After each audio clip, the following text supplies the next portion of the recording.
Oh, good morning, and thanks for choosing the K-Bear Morning Show. It's time for our update from Custer County Emergency Management, which we like to do every couple of weeks or so. And Mark Rempe joins us from Custer County Emergency Management, and you've brought with you Shawn Jacobs from the National Weather Service. Thanks for coming in, guys. No problem. So, Winter Weather Awareness Week. I think we just came through it this last week. Shawn, let's start with you. What are some things that maybe we should be thinking about living here in the middle part of Nebraska as we approach these colder months? Yeah, so winter is coming. It's been a warm fall thus far, but guarantee you, we're going to see snow. We're going to see temperatures -20. We'll even see those colder wind chills. So it's just an opportunity today for people to prepare. Make sure you're prepared for what's coming. Well, what exactly is coming? I've been asked this a couple times. Looking at the winter ahead of us for Nebraska, where are we going to be as far as snowfall and temperature-wise, do you think? So this is going to be kind of a wash, of an answer, but it looks like it to be an average year for us. I do believe the first half, so late fall, early winter, is going to be warmer than normal and drier than normal.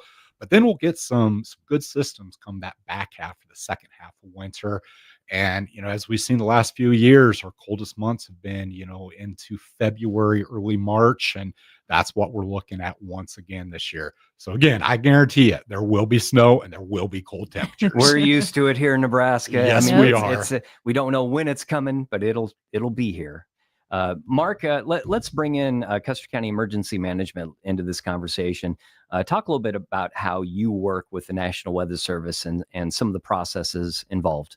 So actually, a lot of people don't realize it, but I rely heavily on the North Platte office of the Weather Service. I speak with them almost daily on random little things. But when it comes to stuff like the winter weather, we do follow their forecasts. We do follow everything they're saying. They reach out to us, just like to do all the emergency managers. I want to give them a good shout out on that. They do a good job of communicating, but we use that information to plan ahead. What are we going to need for emergency shelters? Are we going to need to worry about opening them? Are the roads going to be closed? Do we need to get lined up with the Department of Roads and figure all that out? When there is a blizzard, how long is it going to last? We're constantly on the phone with them. Hey, you said we were going to get 12 inches, but my tape measure is showing 18. What do we need to do? That never happens. We get that too. Rachel and I get blamed for on the weather forecast. It's like, that isn't what you said. Well, we do control the weather. So we were just reading what Shawn sent us. That's all we were doing.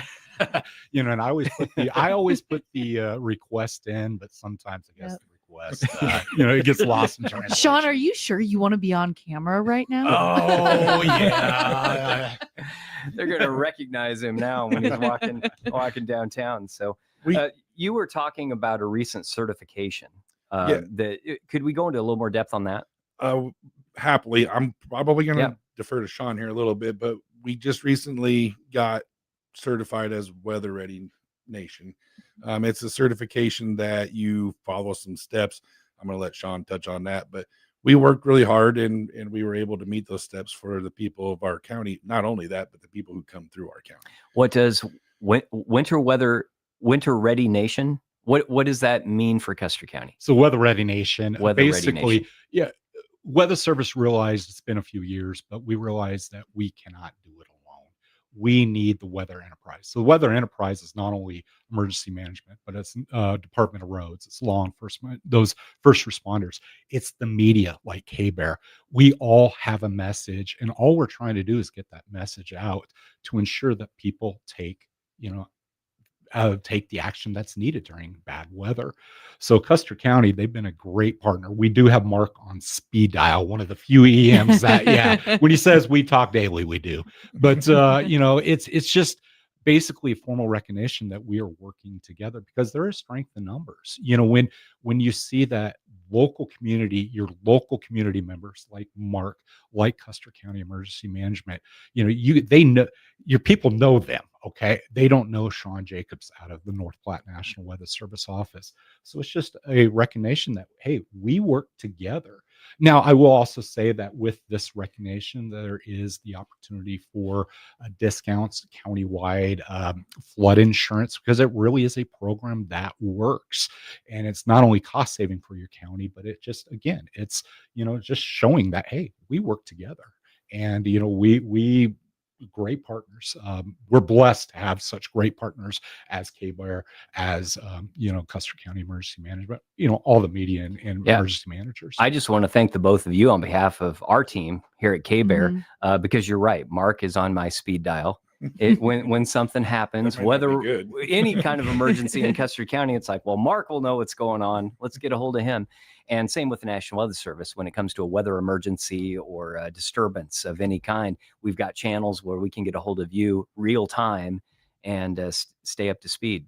Exactly. And And we have the easy part. I mean, I always joke I'm a professional weather guesser, telling the future is difficult, but we have the easy part. You are all in your communities, being force multipliers, getting that message out. And we understand sometimes the target is on you guys when, we're the ones who are making the forecast a lot of the times. we're happy to do it. Right on. We are. One more quick question, though. There's been some talk, and maybe folks have seen something on social media about the Northern Lights. And I think things are set up pretty good for tonight. Are we going to have the chance to see them in Nebraska? I love the Northern Lights. Amazing, amazing. So there is a chance. Yes. It looks like the CME arrived late last night, so about 7 hours ago. But that doesn't mean that there's going to be additional substorms that come through. I do have to caution people. There may be some clouds. So, we'll put in the request for clear skies, and just remember, send the checks payable to Shawn Jacobs. There you go. Of course, I'm just kidding. Just kidding. No, but there is the opportunity. We're in a very active sun cycle right now, sunspot cycle, and it's putting a lot of energy toward the earth, and it's fun if you like looking at the night sky. Best time to check it out tonight would be as soon as the sun goes down. Yep. Unfortunately, the moon is very bright, so that is limiting some of the viewing. But there's been at least 2 nights ago, and even a little bit last night, there's been reports across Nebraska, people seeing the Northern Lights. Beautiful thing to see. It's amazing what we can see here on Yeah, Earth. it's awesome. Well, Shawn Jacobs, thank you so much. Mark, appreciate you stopping in as well. As always, we Much appreciate appreciated. it. And we'll do this again real soon. Yep. KBAR 92.3 Wild Country.